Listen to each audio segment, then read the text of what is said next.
ठीक है, तो ये प्रश्न जो था 100 तक मैंने कल करा दिया था। आज 101 से आज हम लोग करेंगे। जो पहला प्रश्न जो दिया हुआ, this principle that if any law made by state, ठीक है, मतलब कोई कानून जो राज्य के द्वारा बनाई गई हो, अगर किसी व्यक्ति को, ठीक है, दैहिक स्वतंत्रता से वंचित करती है, मतलब deprives a person of A personal freedom या फिर लिबर्टी कह लीजिए, ठीक है, तो ऐसी प्रक्रिया विहित करनी चाहिए जो मनमानी, अरिजू या अयुक्ति युक्त न हो। ये किस मुकदमे से संबंधित निर्णय दिया गया था?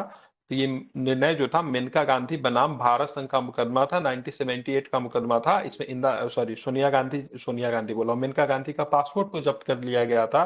ये विदेश जाने का अधिकार से संबंधित मामला भी ये था। ठीक है, बताना है किसी व्यक्ति को निम्नलिखित मूल अधिकारों में से कौन सा प्रदान नहीं किया जा सकता? Which one of the following fundamental right has not been provided to a person?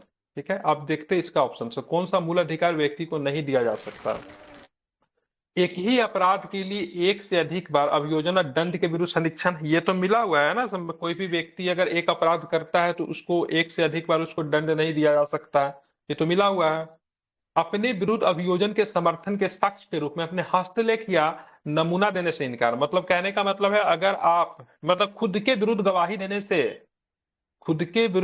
देने से आप मना कर सकते हो। ठीक है, to refuse to give his her sample of handwriting as evidence to support as a prosecution against him और हर, मतलब खुद के विरुद्ध आप गवाही नहीं दे सकते, चाहे रिटर्न में हो चाहे ओरल में हो। ठीक है, तो ये दोनों मिला हुआ राइट है, फंडामेंटल राइट है। स्वयं अपने विरुद्ध साक्षी के रूप में कार्य करना, मतलब खुद के विरुद्ध आप देखोगे तो ध्यान में रखना, अपने विरुद्ध आप गवाही भी यहाँ पे क्या है, खुद के विरुद्ध मतलब विटनेस के रूप में काम नहीं कर सकते हैं। एक जो है किसी अपराध के लिए दोष सिद्ध नहीं ठहराए जाने का अधिकार जब तक कि उसने ऐसा कोई कार्य करने के समय जो अपराध के रूप में आरोपित है किसी प्रवृत्ति विधि का अतिक्रमण न किया हो। जैसे कल मैंने एआई का एग्जांपल आपको बताया था सर। ठीक है, अभी एआई क्या है, अभी खूब मतलब यूज हो रहा है, धड़ल्ले से लोग एआई का यूज कर रहे हैं। ठीक है, और एआई को रिलेटेड कोई अभी प्रमुख रूप से कोई कानून नहीं है। ठीक है, और लोग अगर एआई को रिलेटेड कोई काम कर रहे हैं, ठीक है, आज से 10 साल के बाद कोई कानून बन जाता है या फिर 2 साल के बाद ही कोई कानून बन जाता है, और अभी किया गया काम उस समय के किए गए काम के अनुसार अगर अपराध होता है, क्योंकि नया कानून आ गया, तो बैक में जाके किसी को मतलब सजा नहीं दे सकते। ठीक है, जिसको हिंदी में बोलते हैं भूतलक्षी विधियों से मतलब संरक्षण करना। ठीक है, मतलब बैक में अगर कोई आदमी कोई भी काम अगर करता है, अगर उस समय वैसा विधि है तभी जाके उसको सजा दिया जा सकता है। विधि अगर बाद में बनता, लॉ अगर बाद में बनता है, तो उस व्यक्ति को सजा नहीं दिया जा सकता है। ठीक है, तो इसका आंसर लिया है क्या? अपने विरुद्ध अभियोजन के समर्थन के साक्ष्य के रूप में अपने हस्तलेख का नमूना देने से इनकार करना। ठीक है, तो ये नहीं है। ठीक है, to refuse to give his her sample of handwriting as a evidence to support a prosecution against him her। ठीक है, ये नहीं है फंडामेंटल राइट, बाकी सबके सब फंडामेंटल राइट है। हालांकि पढ़ने से लग रहा है तो ये भी फंडामेंटल राइट है, लेकिन ये विशेष परिस्थिति में दिया जाता है। जैसे कि मान लीजिए जब कोर्ट वगैरह का ऑर्डर होता है तो आपको देना पड़ता है, नमूना भी देना पड़ता है, इसमें ब्लड वगैरह का जांच होता है। ठीक है, बहुत से स्पेशल केस में वो नार्को वगैरह का टेस्ट होता है, वो सब भी होता है। ठीक है, तो चलिए इसका जरा सोल्यूशन इसको देखिएगा। भारतीय संविधान का आर्टिकल 20 क्या कहता है? मतलब आर्टिकल 20 कहता है कि किसी भी अभियुक्त या दोषी करार व्यक्ति को उसके विरुद्ध मनमाने और अतिरिक्त दंड से संरक्षण प्रदान करना है। ठीक है, इसमें 3 व्यवस्थाएं दी गई है। पहला व्यवस्था क्या है? तो कोई पूर्व पद प्रभाव कानून नहीं। यदि व्यक्ति अपराध के लिए तब तक सिद्ध दोष नहीं ठहराया जाएगा जब तक कि उसने ऐसा कार्य करने के समय जो एक अपराध के रूप आरोपित हो किसी प्रवृत्त विधि का अतिक्रमण न किया हो। ठीक है, अगर मान लीजिए कोई व्यक्ति आज कोई काम करता है, कोई भी एक्ट करता है, अगर अभी वो अपराध नहीं है, अब बाद में अगर कानून अगर बन जाता है, तो वो पहले किए गए कार्यों के लिए अपराधी नहीं होगा। ठीक है, दूसरा क्या कहता है? दोहरी क्षति नहीं, मतलब किसी भी व्यक्ति को एक अपराध के लिए एक ही बार आप दंड दे सकते हो। तीसरा क्या कहता है? स्वयं अभिशंसन नहीं, मतलब किसी अपराध के लिए अभियुक्त किसी व्यक्ति को, ठीक है, स्वयं अपने विरुद्ध साक्षी देने के लिए बाध्य नहीं कर सकता है। ठीक है, मतलब किसी भी व्यक्ति को खुद का विटनेस नहीं बना जा सकता है। तो एबीसीडी सही है, जबकि बी जो है सो आपका गलत है। चलिए बताना है यहाँ पे निवारक निरोध, ये जिसको बोलते हैं प्रिवेंटेशन डिटेंशन लॉ होता है। ठीक है, मतलब इसमें क्या होता है? निवारक निरोध। निवारक का मतलब क्या होता है? डिटेंशन लॉ जो होता है, निवारक, निवारक का मतलब समझ रहे हैं, मतलब किसी भी अपराध को करने से किसी व्यक्ति को रोकना। देखिए अपराध सोचने के नजरबंद लिए बोल सकते सजा हैं ना? नहीं मिलता। अगर कोई व्यक्ति, कल भी मैंने आपको बताया था क्या, नजरबंद बोल सकते हैं ना? कोई भी अपराध को सोचने के लिए सजा नहीं होता है, ठीक है। हाँ, नजरबंद कहते हैं, ठीक है। तो इसमें क्या होता है ना, से कोई व्यक्ति अगर अपराध करेगा तभी जाके उसको सजा मिलेगा, लेकिन अपराध करने से रोकना प्रशासन का काम होता है। तो इसीलिए कानून लाया गया जिसको बोले निवारक निरोध बोलते हैं, ठीक है। अधिनियम के अंतर्गत एक व्यक्ति को बिना मुकदमा चलाए कितने महीने तक बंदी बनाया जा सकता है, ठीक है। तो ध्यान में रखें 3 महीने तक। किसी को अगर शक किसी, के अगर मान लीजिए एडमिनिस्ट्रेशन को, स्टेट को लगेगा कि ये व्यक्ति बाहर, नहीं, शक के बिहाफ पे इसको नहीं कहते। शक के बिहाफ पे तो अगर आप किसी व्यक्ति को अरेस्ट करते हो तो आपको तुरंत उसको अ, छोड़ देना पड़ता है, लेकिन इसमें 3 महीने तक कैद करके रखा जा सकता है किसी भी व्यक्ति को। और ये बाद में बढ़ भी जाएगा, ठीक है, लेकिन बढ़ने के लिए आपको ने क्या करना पड़ता है, फिर आपको कोर्ट जाना पड़ता है।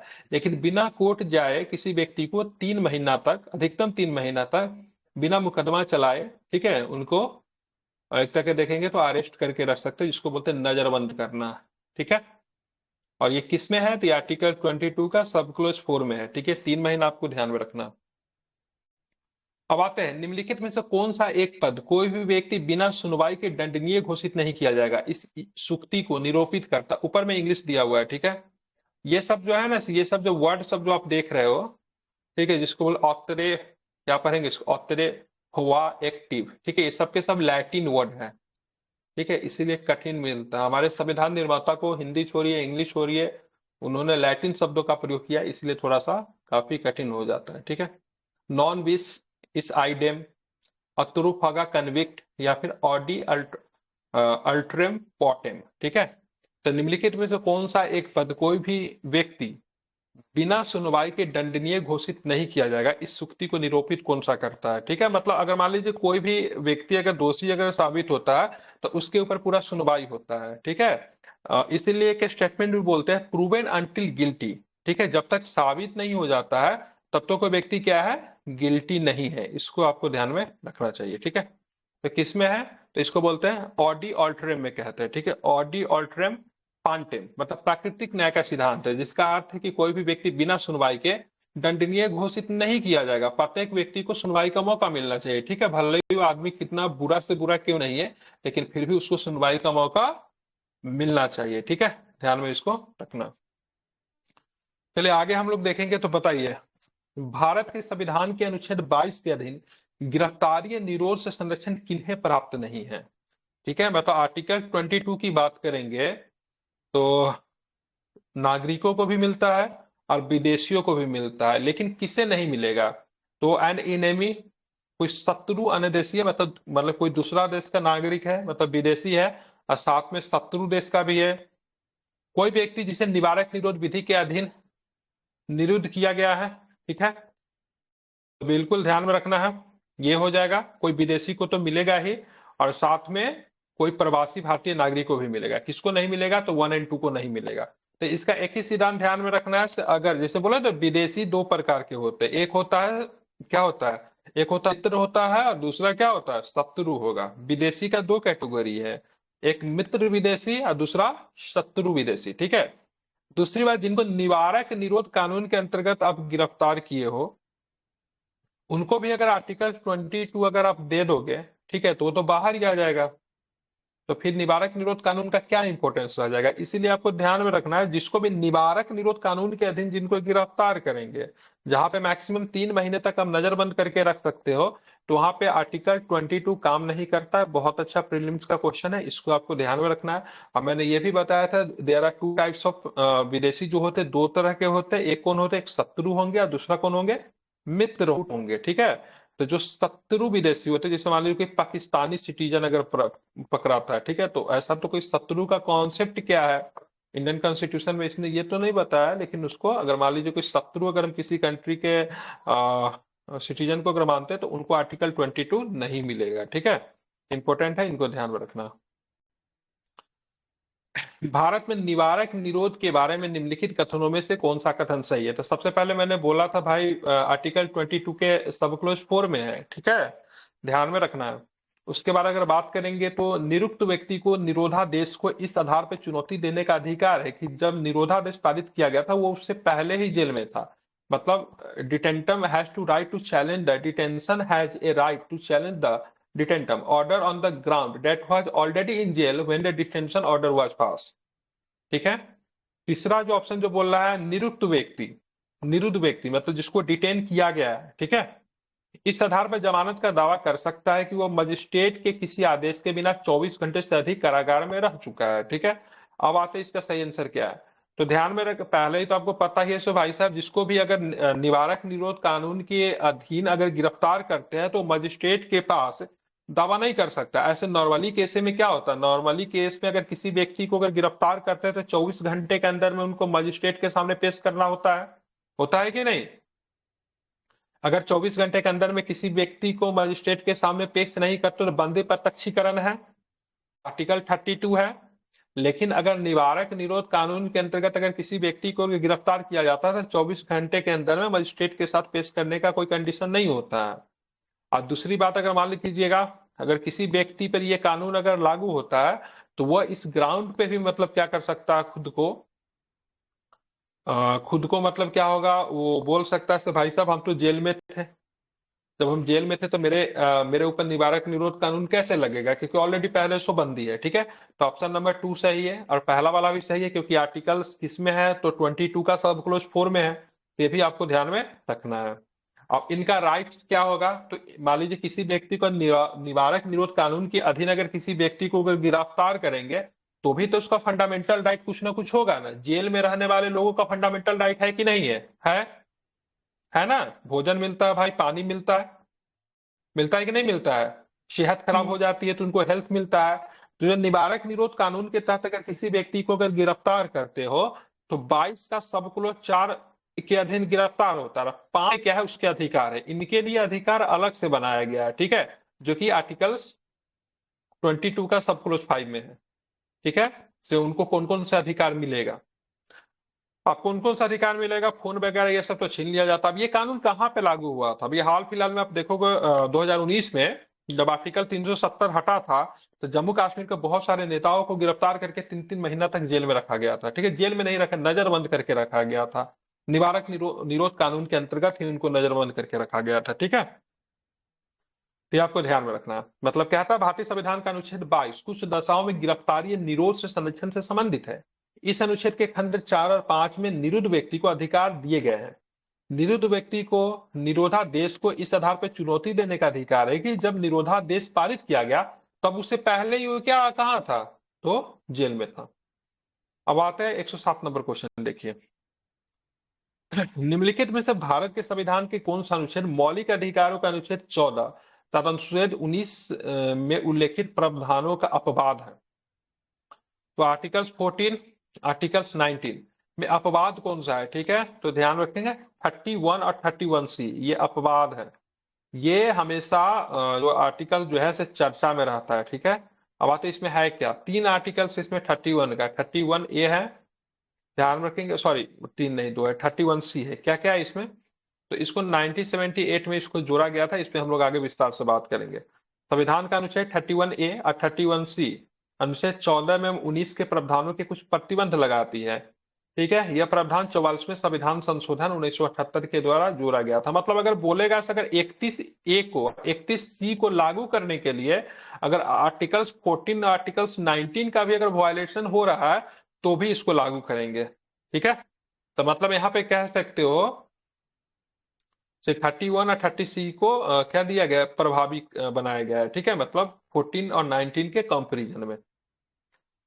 यह मुद्दा क्या भारतीय दंड संहिता की धारा 377 भारत के संविधान के अनुच्छेद, ठीक है 21, ठीक है ध्यान में रखना है 14, 15 का उल्लंघन करती है। निम्नलिखित में से किस बाद में वर्णित किया गया था। मतलब यह मुद्दा है कि भारतीय दंड संहिता की धारा 377 इंडियन पीनल कोड, इसको आईपीसी कहते हैं। ठीक है, उसमें आर्टिकल जो 377 जो है वो आर्टिकल्स 9 सॉरी आर्टिकल्स नहीं, धारा बोलते हैं उसको। ठीक है, यहाँ पे जो कि अनुच्छेद 21, 14, 15 का उल्लंघन करती है, किस बाद में कहा गया था?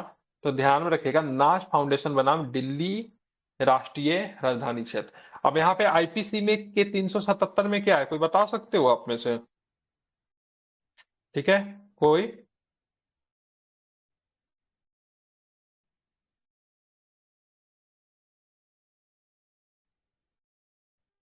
कोई बता सकता है क्या आप में से? तो आईपीसी का 377 जो है, ठीक है, यौन गतिविधि से संबंधित है। ठीक है, समलैंगिकता समझते हो ना, क्या बोलते, होमोसेक्सुअलिटी, उससे संबंधित है 377। ठीक है, होमोसेक्सुअलिटी से संबंधित है। अभी सुप्रीम कोर्ट का जजमेंट पे होमोसेक्सुअलिटी को लीगल किया गया था। ठीक है, मतलब मतलब समान लिंग के बीच में, ठीक है, मतलब men to men, female to female, ठीक है, उसको होमोसेक्सुअलिटी कहते हैं। तभी होमोसेक्सुअलिटी को लेके 377 को लीगल किया गया था, लेकिन कुछ कंडीशंस भी लगाया गया था, जैसे होमोसेक्सुअलिटी जो होंगे वो बच्चे को गोद नहीं ले सकते हैं, विवाह नहीं कर सकते। ठीक है, मतलब विवाह नहीं कर सकते हैं। हाँ, अगर वो साथ रहना चाहे तो साथ रह सकते, कोई दिक्कत नहीं, लेकिन बच्चे को गोद नहीं ले सकते हैं और विवाह नहीं कर सकते। तो होमोसेक्सुअलिटी को रिलेटेड बहुत सारे केसेस इंडिया में है, उसमें से एक ये भी है, नाज फाउंडेशन बनाम दिल्ली राष्ट्रीय राजधानी क्षेत्र। उनका कहना है आर्टिकल 21, आर्टिकल 14, आर्टिकल 15 का उल्लंघन करती है होमोसेक्सुअलिटी। ठीक है, जो कि पहले लीगल नहीं था, लेकिन बाद में लीगल कर दिया गया था। ठीक है, इसको आपको ध्यान, एक मूवी आई थी, आप अगर मौका मिले तो कभी देखना, बहुत अच्छी मूवी, अलीगढ़ नाम है। ठीक है, मनोज बाजपेयी की फिल्म है, होमोसेक्सुअलिटी के ऊपर ही है, कभी मौका मिलेगा तो देखना। चलिए, निम्नलिखित में से कौन सा एक भारत के संविधान द्वारा प्रत्याभूत नहीं है? ठीक है, मतलब गारंटेड नहीं है, मतलब इंडियन कॉन्स्टिट्यूशन इसको गारंटेड नहीं करता है। तो देश में सर्वत्र आवाज संरक्षण की स्वतंत्रता, मतलब freely move through out of the country, ये तो है ही ना। शांतिपूर्वक निरायुध सम्मेलन का स्वतंत्रता, मतलब कि सिर्फ without assemble peacefully without arms, मतलब बिना हथियार के शांतिपूर्ण कहीं पे जमा होना, ये भी है। देश में कहीं भी संपत्ति, स्वामित्व, अर्जन और वयन की स्वतंत्रता, तो ये तो नहीं है आपको। कोई व्यापार या वृत्ति करने की स्वतंत्रता, तो ये भी आपको है। ठीक है, ऑप्शन नंबर सी नहीं है। ठीक है, इसको आपको ध्यान में रखना। पहले था, लेकिन 44 कॉन्स्टिट्यूशन अमेंडमेंट 1978 के द्वारा इसको क्या किया गया था, तो इसको हटा दिया गया था। अब आते हैं right to freedom of religion, जिसको बोलते हैं धार्मिक स्वतंत्रता का अधिकार। आर्टिकल्स की बात करेंगे कहां से कहां तक है, तो 25 से लेकर 28 तक आपको ये देखने को मिलता है। पहला क्वेश्चन है, भारत के संविधान के अधीन अंतःकरण की स्वतंत्रता किसके अधीन है? ठीक है, मतलब freedom of conscience under the constitution of India is subject to, ठीक है, लोक व्यवस्था सदाचार और स्वास्थ्य के आधार पे है, या फिर कोई विधि जो सामाजिक कल्याण तथा सुधार की व्यवस्था करती है उसके आधार पे है। उसके बाद बात करेंगे सार्वजनिक स्वरूप वाली हिंदू धार्मिक संस्था, या फिर मानहानि या अपराध। ठीक है, तो ध्यान में रखना है, लोक व्यवस्था सदाचार और स्वास्थ्य, ठीक है, इस आधार पर है। मतलब अगर लोक व्यवस्था सदाचार अगर स्वास्थ्य को प्रभावित करेगी, तो धार्मिक स्वतंत्रता का अधिकार प्रभावित भी हो सकता है। आप बोलोगे ये कैसे, तो आप देखना से, जैसे किसी दुर्गा पूजा वगैरह होता है, तो जो भसान का जो काम होता है उससे पहले आपको परमिशन लेना पड़ता है। ठीक है, या फिर एक नियम बना के दी जाती है लोकल प्रशासन के द्वारा से, आपको इस एसओपी को पालन करना है। दूसरा जो है, कोई विधि जो सामाजिक कल्याण तथा सुधार की व्यवस्था करती हो, कोई ऐसी विधि जो है जो सामाजिक कल्याण के लिए सुधार की व्यवस्था करती है, उसको प्रभावित नहीं करना चाहिए। और तीसरा जो है, सार्वजनिक स्वरूप वाले, ठीक है, हिंदू धार्मिक संस्था के सभी हिंदुओं के लिए खोला जाना, मतलब कोई अगर मंदिर है तो सभी के लिए होना चाहिए। ठीक है, अगर हिंदू है तो सभी के लिए। एक मंदिर जिसमें महिलाओं के जाने के लिए पाबंदी थी, कौन सी मंदिर थी, केरल में है ना मंदिर, केरल में क्या सबरीमाला नाम है, हाँ भूल रहा मैं, सबरीमाला। नाम याद नहीं आ रहा है। ठीक है, सबरीमाला था ना सब फिर। सबरी वाला मंदिर, ठीक है, जहाँ पे महिलाओं को जानने के लिए, हाँ, तो महिलाओं को जाने के लिए क्या थी वहां पे, रोक थी। ठीक है, तो बाद में ओपन किया गया था, सुप्रीम कोर्ट बीच में आई थी। ठीक है, तो इसको आपको ध्यान में रखना। ठीक है, बाकी मानहानि अपराध उद्दीपन नहीं है, तो मतलब 1 2 3 इसका आंसर है। ठीक है, ये सब धार्मिक स्वतंत्रता के अधीन आता है। अब यहाँ पे ध्यान में रखना है, आप क्या है, अब निर्बंधों के आधार है, मतलब इस पे रोक कैसे कैसे लगेगा। आपके पास आर्टिकल 25 से लेकर 28 तक धार्मिक स्वतंत्रता का अधिकार है, जो कि आर्टिकल 25 क्या कहता है, अंतःकरण की स्वतंत्रता, इस पे रोक लगाया जाए लोक व्यवस्था के आधार पे। अब जैसे मान लीजिए कि से एक जगह से दुर्गा पूजा का जुलूस निकल रहा है और दूसरी तरफ से समझिए कि से मुहर्रम का जुलूस निकल रहा है। अब भाई दो कम्युनिटी के लोग हो सकता है, आपस में टकराव हो सकता है, तो प्रशासन वहां पे क्या कर सकती है, दोनों को रोक सकती है। इसको क्या बोलते हैं, पब्लिक ऑर्डर मेंटेन करना। सदाचार का आधार हो सकता है, स्वास्थ्य का आधार हो सकता है, जिसे हॉस्पिटल वाला मैंने एग्जाम्पल दिया था आपको। सामाजिक कल्याण या सुधार के लिए उपबंध हो सकता है, इसके लिए भी रोक लगाया जा सकता है। और हिंदुओं की धार्मिक संस्था उसके सभी वर्गों के लिए खोलने का उपबंध भी ये शामिल है, ठीक है। इसमें अगर नहीं खोलोगे तो ध्यान में रखना सभी वर्गों के लिए, तो आर्टिकल 17 का उल्लंघन हो जाएगा, अनटचबिलिटी वाला मैटर आ जाएगा नहीं, तो इसको ध्यान में रखना। आर्टिकल 17 हो जाएगा, आर्टिकल 15 का उल्लंघन हो जाएगा, ठीक है। जैसे यहाँ पे आप जाओगे सबरीमला मंदिर में किसका उल्लंघन हो रहा था, तो आर्टिकल 15 का उल्लंघन हो रहा था, लिंग के आधार पर भेदभाव किया जा रहा था, महिलाओं को मंदिर में जाने से रोका जा रहा था नहीं, इसको ध्यान में रखना चाहिए। संविधान के अनुच्छेद 25 के अनुसार धर्म स्वतंत्रता का अधिकार किसके अधीन नहीं है, तो सार्वजनिक व्यवस्था के अधीन है, स्वास्थ्य के अधीन है, सदाचार के अधीन है, ह्यूमैनिटी के अधीन नहीं है, ध्यान में इसको रखना। अब आते हैं, भारत का संविधान अपने सभी नागरिकों का धर्म की स्वतंत्रता का मूल अधिकार प्रतिभूत करता है। इस अधिकार के बारे में निम्नलिखित में से कौन सा सही नहीं है। यह अंतःकरण की स्वतंत्रता और किसी भी धर्म को मानने, आचरण करने का प्रचार करने की स्वतंत्रता देता है, बिल्कुल देता है। यह धार्मिक और पूर्व प्रयोजन के लिए संस्थानों की स्थापना और पोषण की स्वतंत्रता देता है, बिल्कुल देता है। ठीक है, यह अधिकार लोक व्यवस्था, सदाचार और स्वास्थ्य के अधीन है, बिल्कुल, मतलब इन आधारों पे इसको प्रतिबंधित किया जा सकता है, कहने का मतलब है, ठीक है। और लास्ट वाला जो है, राज्य कोई भी कानून नहीं बना सकता जो नागरिकों के इस अधिकार का निराकरण करे, ऐसा नहीं है। राज्य को धार्मिक मामलों में भी कानून बनाने का अधिकार है, जैसे वक्फ बोर्ड हो गया, ठीक है। राज्य ने कानून बना के क्या किया, राज्यसभा लोकसभा से बिल बना के कानून को क्या किया, समाप्त कर दिया। 3 तलाक का मुद्दा क्या हुआ, राज्य ने कानून बना के 3 तलाक को गैर कानूनी घोषित कर दिया। धार्मिक मामला के एक और अच्छा एग्जाम्पल मैं आपको देता हूँ। एक खेल होता है तमिलनाडु में जिसको जल्लीकट्टू का खेल, ठीक है, क्या हिंसात्मक, हिंसा होने का डर बना रहता है, ठीक है।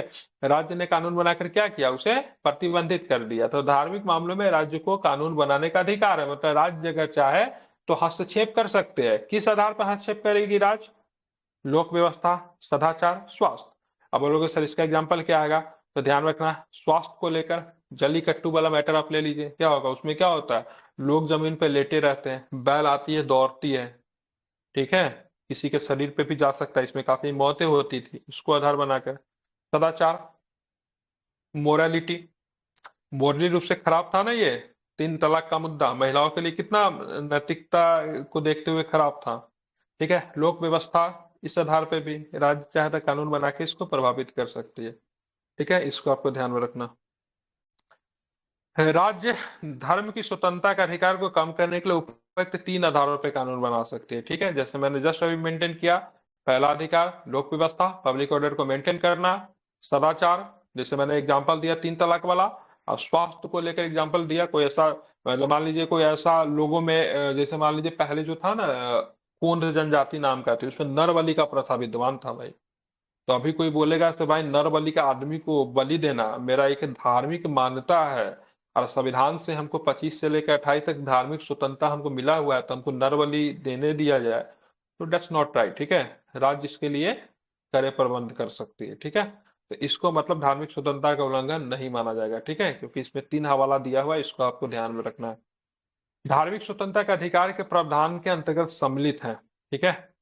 क्या क्या सम्मिलित है, धर्म का प्रचार करने का अधिकार, right to preach of religion, बिल्कुल है। सिखों का कृपान धारण एवं रखने का अधिकार, बिल्कुल है। राज्यों का समाज सुधारक विधि निर्माण करने का अधिकार, फिर धार्मिक निकायों को लोगों का धर्म परिवर्तन करने का अधिकार है, right to religious body to convert religion of the people. तो ये कन्वर्जन का अधिकार नहीं है, ठीक है, किसी भी व्यक्ति का आप कन्वर्जन नहीं करवा सकते, बाकी सब सारे आपके ऑप्शन क्या है, सही है, ठीक है। मतलब किसी भी व्यक्ति का कन्वर्जन करवाना या फिर उसको कन्वर्जन के लिए प्रेरित करना क्या है, ये एक क्राइम है, ठीक है, बाकी सारे अधिकार चाहिए। अब आगे आते देखेंगे, भारतीय संविधान में दिए हुए धर्म की स्वतंत्रता के अधिकार में निम्नलिखित में से क्या सम्मिलित नहीं है, मतलब भारतीय संविधान में दिए हुए धर्म की स्वतंत्रता के अधिकार में निम्नलिखित में से क्या सम्मिलित नहीं है। आत्मा की स्वतंत्रता और धर्म का अनुसरण में प्रचार करने का अधिकार, किसी धर्म के वृद्धि अथवा उसके अनुसरण के लिए कर लगाना, फिर सरकारी धन का प्रयोग करना। ठीक है, उसके बाद अगर बात करेंगे तो धार्मिक एवं खैराती संस्थाओं की स्थापना और उनका अनुरक्षण करना, सरकार द्वारा पोषित किसी संस्था में धार्मिक शिक्षा देना। तो भाई ये तो नहीं है ना, सरकार द्वारा पोषित किसी शिक्षा में धार्मिक शिक्षा दे सकते हैं क्या? ये तो सीधा सीधा गलत है, और ये भी मुझे लग रहा गलत होगा। किसी धर्म की वृद्धि अथवा उनके अनुसरण के लिए कर लगाना या फिर सरकारी धन का प्रयोग करना, ये भी गलत लग रहा है मुझे। 2 और 4 गलत लग रहा है। ऐसा ऑप्शन है क्या? Option number D. हाँ ठीक है, 2 एंड 4 सही है। देखो अब इसमें 2 चीजें आपको ध्यान में रखना है।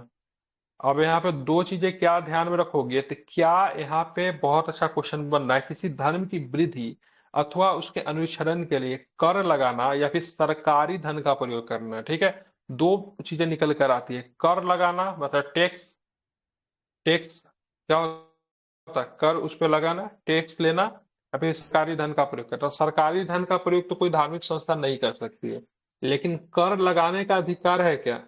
तो देखिए, कर लगाने का अधिकार केवल स्टेट का होता है। आप जिस राज्य में रहते हो उस राज्य की सरकार आपके ऊपर टैक्स लगाती है। ठीक है, धार्मिक संस्था के पास है क्या?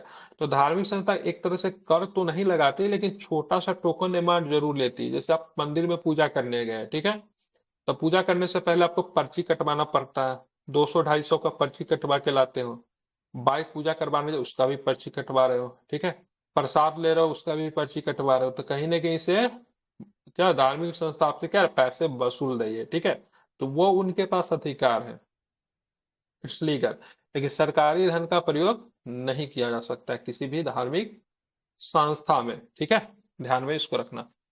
तो आपका 2 एंड 4 आपका क्या है? गलत है। सरकार द्वारा पोषित किसी संस्था में धार्मिक शिक्षा भी आप नहीं दे सकते हो। मतलब कोई सरकारी स्कूल है सपोज डेट, जहाँ पे सब कुछ जो है, तो ध्यान में रखना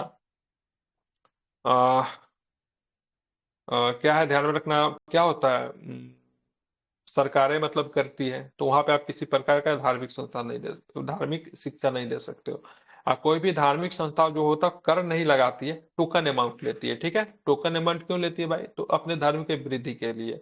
अब जो टोकन अमाउंट आप देते हो, जैसे मंदिर में भी देते हो, बहुत लोग मस्जिद में भी देते हो, तो क्या होता है उसी धर्म के वृद्धि में खर्च होता है। ठीक है, तो यहाँ पे फिर से वही आर्टिकल 26 निकल कर आ जाएगा। क्या होगा, अपने धर्म को बढ़ाने के लिए अपने ही लोगों से पैसे ले रहे हैं, लेकिन वो टैक्स नहीं होता है। ठीक है, भारतीय संविधान के अनुच्छेद 25 में प्रयुक्त हिंदू शब्द क्या है? तो देखो हिंदू में क्या आएगा ना, हिंदू में ध्यान में रखना है, इसमें बौद्ध भी आता है, जैन भी आता है और सिख भी आता है। ठीक है, जब भी हम हिंदू अगर बोले, ठीक है, तो हिंदू कोई धर्म नहीं है। ठीक है, धर्म क्या है? सनातन। ठीक है, हिंदू सेक्ट है। ठीक है, जो सनातन धर्म है हिंदू सेक्ट है। तो जब हिंदू की बात करेंगे तो हिंदू में बौद्ध भी आएंगे, हिंदू में जैन भी आएंगे, हिंदू में सिख भी आएंगे। ठीक है, पारसी नहीं आते। ठीक है, क्योंकि पारसी रिलीजन जो है वो पारसी से आता था। ठीक है, जिसको हम लोग बोलते हैं ईरान। ठीक है, किंग ऑफ पर्सिया वगैरह, पर्सिया जिसको बोलते हैं ईरान। हालांकि अब पारसी तो वहां पे मुख्य रूप से अब रहे नहीं, वहां पे मुख्य रूप से इस्लामिक स्टेट हो गया है वो। लेकिन मुख्य रूप से जो ईरान से ही पारसी धर्म आया था, जिनको पारसी कहते हैं। ठीक है, एक होता अब्राहमिक रिलीजन होता है, इसमें क्या होता है, इस्लाम आ गया। ठीक है, और क्या क्या होता है, अब्राहमिक में इस यहूदी भी आते हैं उसी में, आई थिंक ईसाई भी उसी में आते हैं। तीनों रिलीजन को मिलकर सर अब्राहमिक रिलीजन कहा जाता है। ठीक है, और हिंदू में आपका बौद्ध, जैन और सिख आते हैं। ठीक, इसको आपको ध्यान, कल 25 में हिंदू में इन तीनों जाति को, तीनों धर्मावली को शामिल किया गया।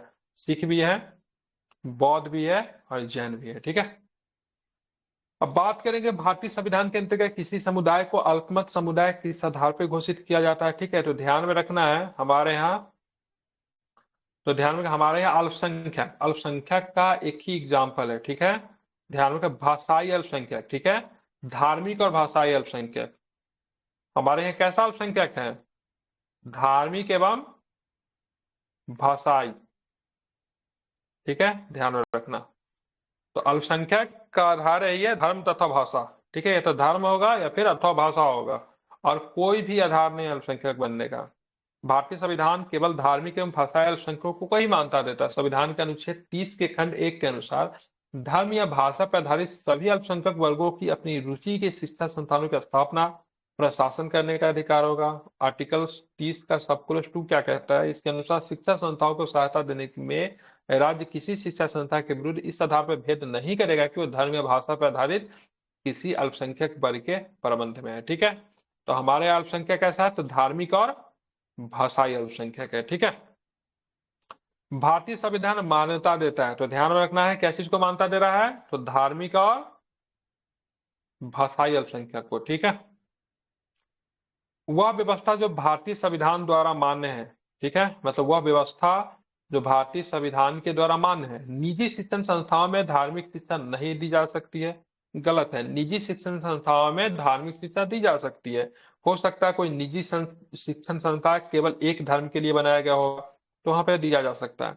निजी शिक्षण संस्थाओं में धार्मिक शिक्षा में उपस्थिति अनिवार्य नहीं है। ठीक है, तो निजी शिक्षण संस्थाओं में धार्मिक शिक्षा में उपस्थिति अनिवार्य नहीं है। ठीक है, ये ठीक है।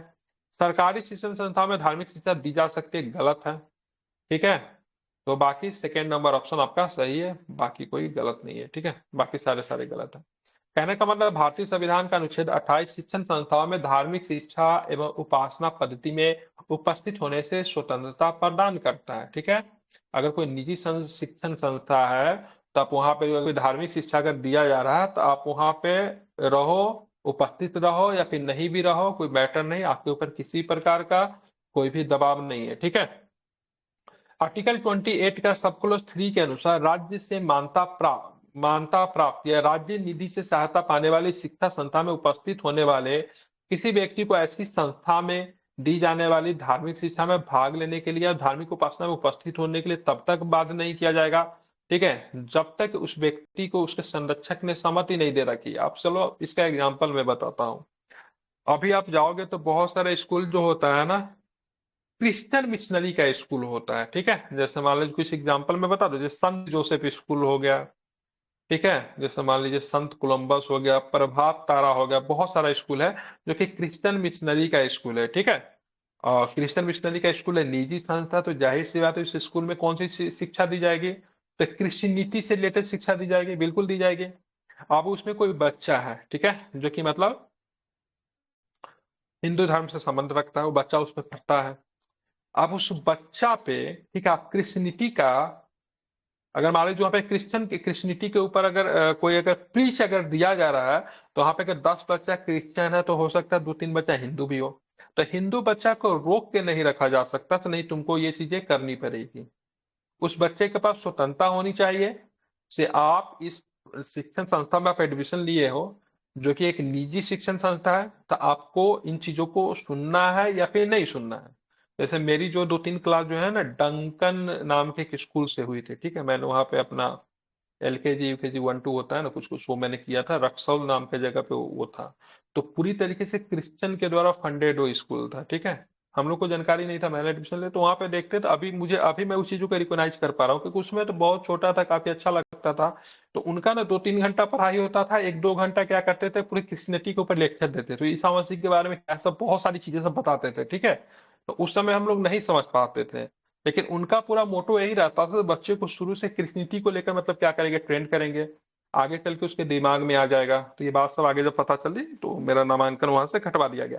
तो बहुत सारा स्कूल ऐसा है जहाँ पे धार्मिक शिक्षा दी जाती है, उसके पास अधिकार भी है क्योंकि उसका उद्देश्य ही वही है। लेकिन अगर उसमें अगर किसी दूसरे धर्मावलंबी के बच्चे अगर जाते हैं तो उनके ऊपर दबाव नहीं बनाया जा सकता, तो नहीं नहीं तुमको ये चीजें करनी पड़ेगी। ठीक है, हाँ, अगर उसका संरक्षक उसका गार्जियन अगर सहमति दे दे से नहीं बच्चे को इस चीज में ढालो, तो फिर उसके ऊपर दबाव बनाया जा सकता है, ऐसे नहीं। ठीक है, चलिए, निम्नलिखित कथनों में से कौन सा कथन सही है, मतलब करेक्ट स्टेटमेंट आपको चुनना है। यहाँ पे देखो, किसी धार्मिक या सांप्रदायिक संस्थान से जुड़े पद उस विशिष्ट धर्म को जिससे वो संस्थान जुड़ा है मानने वाले सदस्यों के लिए आरक्षित हो सकती है, बिल्कुल हो सकती है। स्टेटमेंट पूरी तरीके से सही है। मान लीजिए राम मंदिर बना, तो राम मंदिर का जो अपना जो SOP जो तैयार हुआ उसमें लिख दिया गया है, सब भाई साहब इस मंदिर में जो काम करने वाले जो भी लोग होंगे और पूरी तरीके से कौन होंगे, हिंदू ही होंगे। मतलब किसी दूसरे धर्म के लोगों को वहां पे मतलब कोई भी वैकेंसी निकलती है, कोई भी काम वगैरह निकलती है, तो वहां पे जगह नहीं दिया जाएगा। केवल उसी धर्म के लोग, जिस धर्म को धार्मिक संस्था, वहां पे क्या होंगे, कर्मचारी के रूप में काम करेंगे। तो यहाँ पे आर्टिकल 60 का उल्लंघन नहीं होगा, अफसरों की समानता की मांग नहीं कर सकते हो। ठीक है, तो पहला ऑप्शन सही है। राज्य किसी पद या नियुक्ति को नागरिकों के किसी पिछड़े वर्ग के पक्ष में जिसका उस राज्य के राय में उस राज्य के अधीन सेवाओं में पर्याप्त प्रतिनिधित्व नहीं है, आरक्षित कर सकेगा, ये भी ठीक है। अगर राज्य को अगर लगता है कि भाई इस कम्युनिटी के लोगों का इस नौकरी में जगह होना चाहिए, ठीक है, लेकिन नहीं है, तो अगला जो वैकेंसी निकलेगा, 200 वैकेंसी निकलेगा, राज्यों को लगेगा कि इस कम्युनिटी का, एससी कम्युनिटी का लोगों का यहाँ पे होना चाहिए उपलब्धि, तो बोलेगा भाई साहब 200 नौकरी जो निकला, इसमें 10% नौकरी जो है एससी कम्युनिटी के लिए रिजर्व रखेंगे। ठीक है, ये राज्य के पास अधिकार होता है, ये भी सही है। कोई नागरिक धर्म, मूलवंश, जाति, लिंग, उद्भव, जन्म स्थान या इनमें से किसी के आधार पर राज्य के अधीन किसी पद के लिए अपात्र नहीं होगा। ठीक है, तो अपात्र का मतलब इनएलिजिबल। ठीक है, तो ऑल स्टेटमेंट आर करेक्ट। मतलब आर्टिकल 15 यही कहता है, कोई वैकेंसी वगैरह निकलता है तो नागरिक धर्म के आधार पर, मूल वंश के आधार पर, जाति के आधार पर, लिंग के आधार पर, उद्भव के स्थान पर, जन्म स्थान के आधार पर किसी भी प्रकार का भेदभाव नहीं किया जा सकता है। लेकिन इसमें भी एक कंडीशन है, क्या, मान लो कोई सीट है, 4 ही सीट खाली है, 4 सीट पे ही नौकरी निकली, ठीक है, और 4 सीट पे नौकरी निकली है, चारों सीट जो है एसटी कम्युनिटी को दे दिया गया। एक भी सीट जनरल के लिए नहीं है, एक भी सीट एससी के लिए नहीं है, एक भी सीट ओबीसी के लिए नहीं है। तो राज्य ऐसा भी कर सकती है, राज्य कहेगी से भाई साहब जो नौकरी का ये जो सीट जो है, ठीक है, समझो कि सपोज एसडीएम का पद है, हाइपोक्रेटिक एग्जांपल बता रहा हूँ, और राज्यों को लगता है सभी धर्मावली के, सभी सभी संप्रदाय के लोग जो है तो एसडीएम के पद पे है, लेकिन एसटी कम्युनिटी के लोग नहीं है, और 4 सीट खाली हुआ, तो राज्य के नजर में चारों सीट किसको जाना चाहिए? राज्य अगर सोचती है एसटी कम्युनिटी को दे, तो एसटी के लिए सीट निकलेगी। ठीक है, तो ऐसा भी प्रावधान होता है। अब आते आगे देखते हैं। भारत में किसी धार्मिक संप्रदाय समुदाय को यदि राष्ट्रीय स्तर पर अल्पसंख्यक वर्ग का दर्जा दिया जाता है तो वह किस विशेष लाभ या फिर लाभों का हकदार होगा? ठीक है, प्रश्न समझिए, आरक्षण से संबंधित है। भारत में किसी धार्मिक संप्रदाय या फिर समुदाय को यदि राष्ट्रीय स्तर पर अल्पसंख्यक वर्ग का दर्जा दिया जाता है तो वह किस विशेष लाभ या फिर लाभों का हकदार होगा? वह संप्रदाय, समुदाय विशेष शैक्षणिक संस्थाओं की स्थापना और संचालन कर सकता है, बिल्कुल कर सकता है। भारत के राष्ट्रपति स्वयमेव इस संप्रदाय समुदाय के प्रतिनिधि को लोकसभा में मनोनीत करेंगे। लोकसभा में मनोनीत करने का राइट प्रेसिडेंट के पास नहीं है। ठीक है, हाँ ये सही है, यह समुदाय या फिर संप्रदाय प्रधानमंत्री के 15 पॉइंट कार्यक्रम के लाभों को प्राप्त कर सकता है, जो कि मुख्यतः अल्पसंख्यक के विकास के लिए। तो 1 और 3 एम आई थिंक राइट सही होना चाहिए। ठीक है, हाँ बिल्कुल वो नहीं, क्योंकि लोकसभा में, ठीक है, राष्ट्रपति किसी धार्मिक संप्रदाय के लोगों को नहीं करते। ठीक है, वो भी था एंग्लो इंडियन को लेकर था, किसको लेकर था? एंग्लो इंडियन को लेकर था। ठीक है, वो भी हट गया। ठीक है, वो भी सुना। एंग्लो इंडियन क्या, कौन होते हैं? मतलब ब्रिटिश हमारे यहाँ रहा काफी दिन। ठीक है, अब ब्रिटिश यहाँ पे था तो उसने विवाह वगैरह सब कुछ किया, और उनका बच्चा का जन्म यहीं पे हुआ। ब्रिटिश तो चले गए, अब बच्चा रह गया, तो बच्चा जो है सो भारत में रहा, भारत का नागरिक बन गया। अब पेरेंट्स कहाँ थे? इंडियन।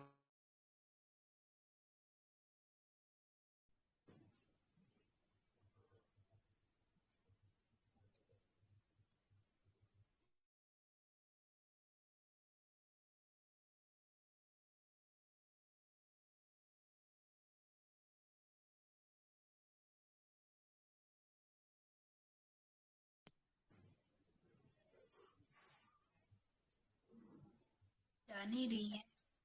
वॉइस नहीं आ रही है।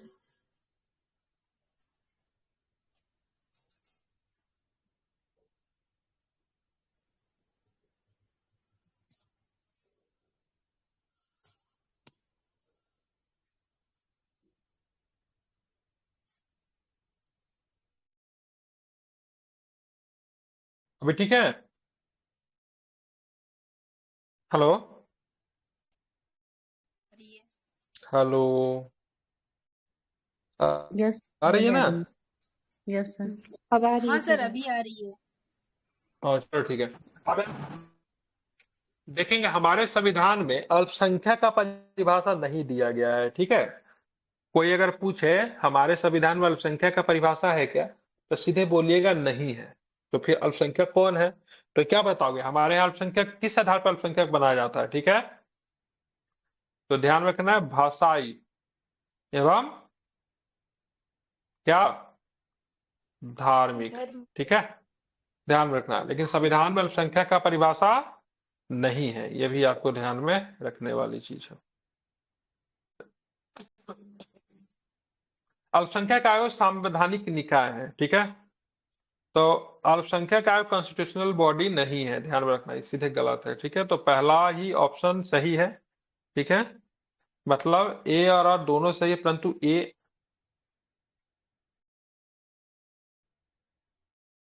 अल्पसंख्यक आयोग संवैधानिक निकाय नहीं है। अच्छा नहीं है, ठीक है, नहीं है तो सही है, ठीक है, ध्यान में रखना। तो नहीं है, मुझे लगा है दिया हुआ है।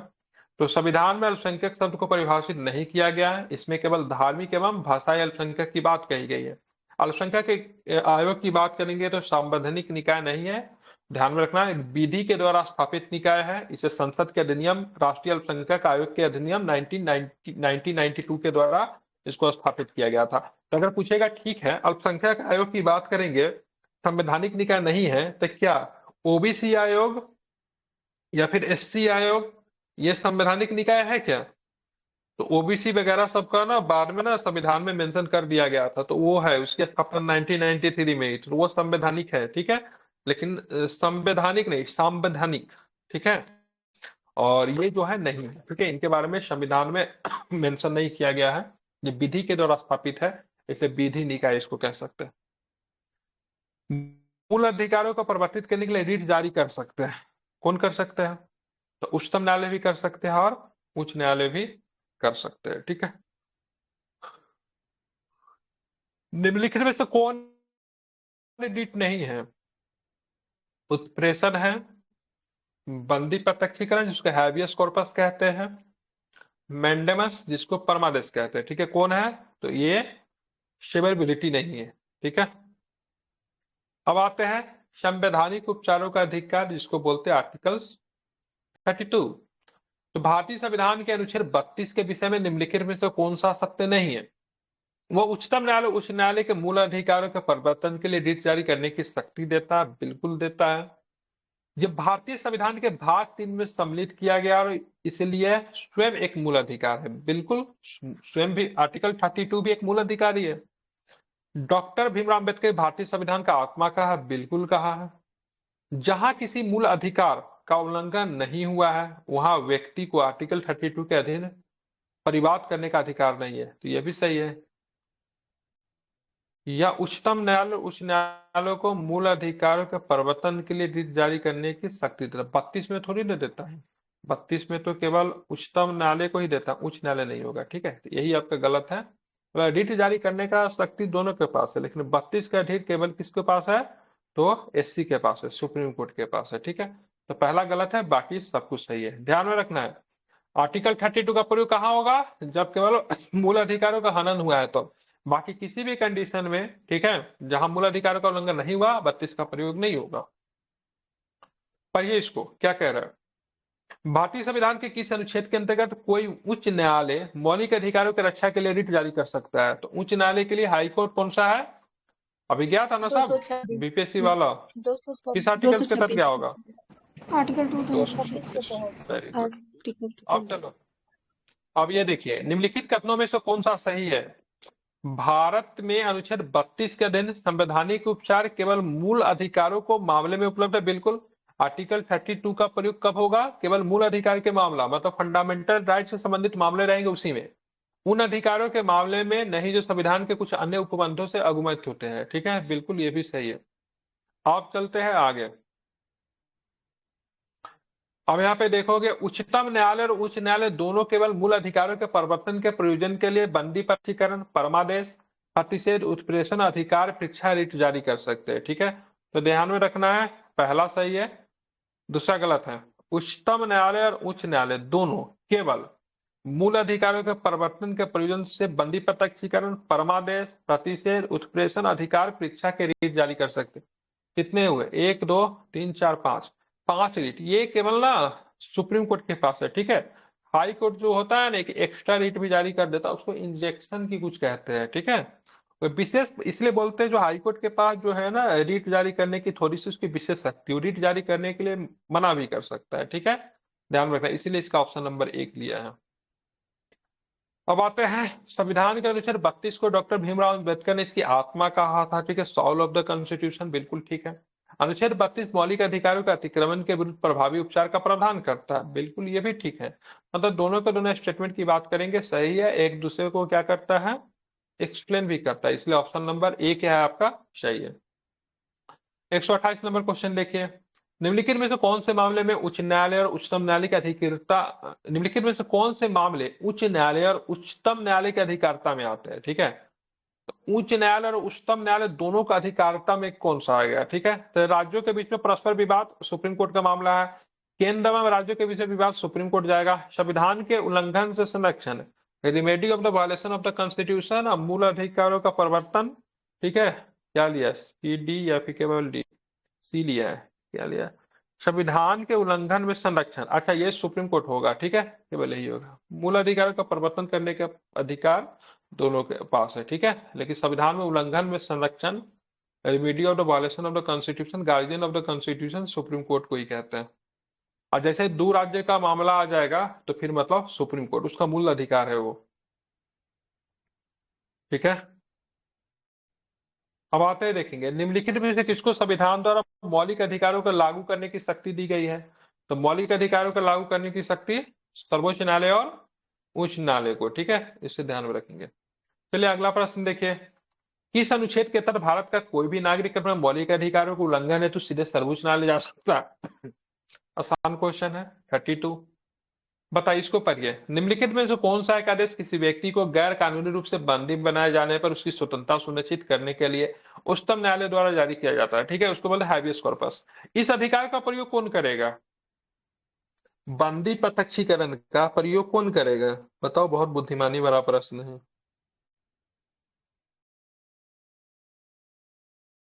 कौन करता है इस अधिकार का प्रयोग, बताइए। हम्म, कुछ तो बोलो। गवर्नमेंट ये बॉडीज। पूछा था एक जगह, एक ऐसा ठीक है, ये एक ऐसा अधिकार है जो कि व्यक्ति के द्वारा नहीं किया जाता है, व्यक्ति के सगी संबंधी करते हैं, क्योंकि हैबियस कॉर्पस के मान लीजिए ये अधिकार है, बंदी प्रत्यक्षीकरण है, अगर किसी व्यक्ति को नजरबंद कर लिया जाए गिरफ्तार कर लिया जाएगा, बंदी बना लिया जाएगा, तो व्यक्ति कैसे प्रयोग करेगा, वो तो खुद बंदी बना हुआ रहेगा। तो इस अधिकार को हमेशा किसके द्वारा, उसके रिलेटिव के द्वारा, दोस्त के द्वारा प्रयोग किया जाता है, या फिर जानने वाले लोगों के द्वारा, ठीक है। मान लीजिए जैसे आपके किसी जान पहचान के दोस्त जो है 2 दिन से गायब है, आपको डाउट है से किसी व्यक्ति जो है इसको बंदी बना के रखा हुआ है, फिर पुलिस इसको जबरदस्ती उठा के ले गई हुई है, तो वो तो बंदी बना हुआ है, वो कैसे जाएगा कोर्ट कचहरी वगैरह। तो उसके जो जानने वाले लोग हैं उनके रिलेटिव वो इस अधिकार का प्रयोग करते हैं, ठीक है, ध्यान में रखना। मतलब नियम क्या है, अगर कोई व्यक्ति गिरफ्तार होता है तो 24 घंटे के अंदर मजिस्ट्रेट के पास उनको सशरीर उपस्थित करना पड़ता है। इसमें एक सब्जेक्ट जोड़ा हुआ, सशरीर। सशरीर का मतलब है अंग भंग नहीं होना चाहिए, मतलब जिस हालत में गिरफ्तार किए उसी हालत में करो, ऐसा नहीं कि से उसका मार पीट के हाथ पैर तोड़ दिए, ठीक है, या फिर उसकी स्थिति बहुत खराब है, तो इन चीजों को ध्यान में रखा जाता है, ठीक है। मतलब किसी व्यक्ति को जबरन हिरासत में नहीं रख सकते हैं, सिंपल प्रश्न है। और ध्यान रखिए किसके द्वारा जारी होता है, तो ये राज्य के विरुद्ध जारी होता है, और एक निजी व्यक्ति के विरुद्ध भी जारी होता है। बोलो निजी व्यक्ति के विरुद्ध कैसे जारी होगा, ठीक है। जैसे मकान मालिक है, उसका रेंट 3 महीने से जमा करके रखे हो, एक दिन मकान मालिक का दिमाग खराब होता है, रूम में ताला मार देता है, आप अंदर बंद कर दिया आपको, ठीक है, तो ये भी बंदी प्रत्यक्षीकरण का ही उल्लंघन होता है, ठीक है। तो मकान मालिक के खिलाफ भी जारी हो सकता है, मकान मालिक कौन है, निजी व्यक्ति है। अगर पुलिस आपको पकड़ के ले गई, आज शाम को ले गई, तो 24 घंटे के अंदर में उसको न्यायालय के सामने प्रेजेंट करना है उसको, अगर नहीं कर रही तो फिर बंदी प्रत्यक्षीकरण वहां पर भी लागू होगा। तो 226 और 32 जो होता है दोनों इसको प्रोटेक्ट करता। किसी व्यक्ति को छोड़ देने के लिए बंदी प्रतिक्षण रीट जारी किया जाता है जहां गिरफ्तारी या निरोध विधि द्वारा स्थापित प्रक्रिया के उल्लंघन में हुआ है। बिल्कुल। आपराधिक आरोप के लिए कारावासित किसी व्यक्ति के छुड़ाए जाने को सुनिश्चित करने के लिए, ये नहीं होगा। आपराधिक आरोप अगर लग गया, अब मान लीजिए कोई व्यक्ति जो है जेल में है, ठीक है, जेल समझ रहे हो, जेल में है। जेल क्या है? राज्य की एक संस्था है, ठीक है। अब कोई व्यक्ति जेल में है तो भाई जेल में तो बंद ही रहेगा।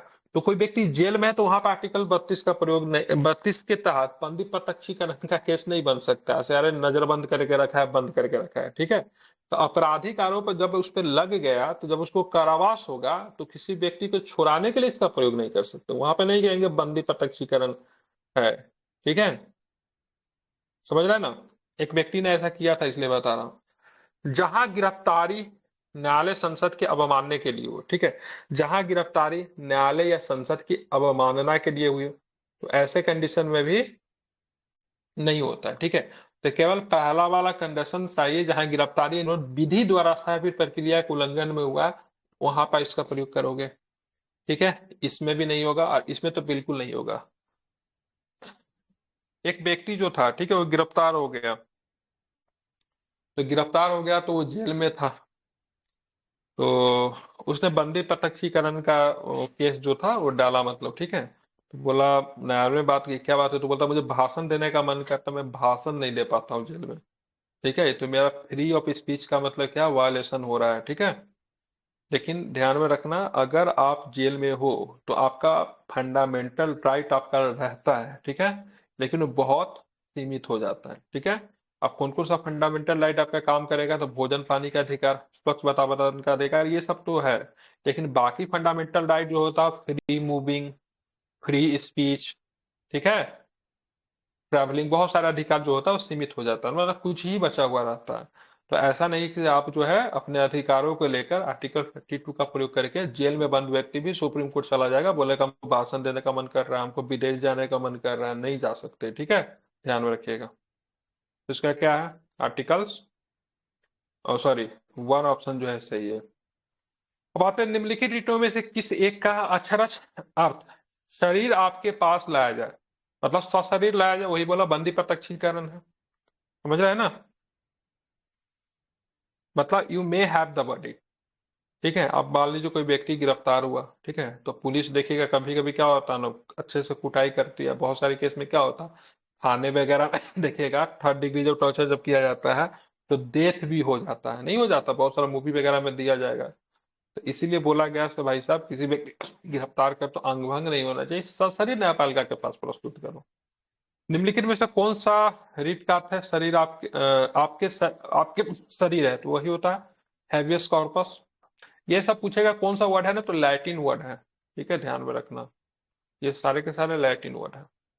अब आता है अवैध रूप से निरुद्ध। अवैध रूप से निरुद्ध मतलब हवालाती पाए गए किसी व्यक्ति के लिए रिहाई निश्चित करने के लिए कौन सा रीट है, तो फिर वही बंदी प्रत्यक्षीकरण ही होगा। अब आते हैं निम्नलिखित में से कौन सा रीट मानव स्वतंत्रता का सर्वोत्कृष्ट अग्रदूत है? फिर से excellent Pioneer of human liberty, ठीक है, तो ध्यान में रखना है बंदी प्रत्यक्षीकरण। एक भारतीय नागरिक द्वारा व्यक्तित्व स्वतंत्रता मुख्य रूप से इस याचिका के माध्यम से सुनिश्चित किया जाता है। फिर से बंदी प्रत्यक्षीकरण, हैबियस कॉर्पस। निम्नलिखित में से कौन सी एक याचिका अधीनस्थ न्यायालय की कार्य पद्धति का परीक्षण करती है? ध्यान में रखना, इसको बोलते हैं उत्प्रेषण। इसमें क्या होता है समझिएगा, उत्प्रेषण रीट इसको बोलते हैं शिटेरियो।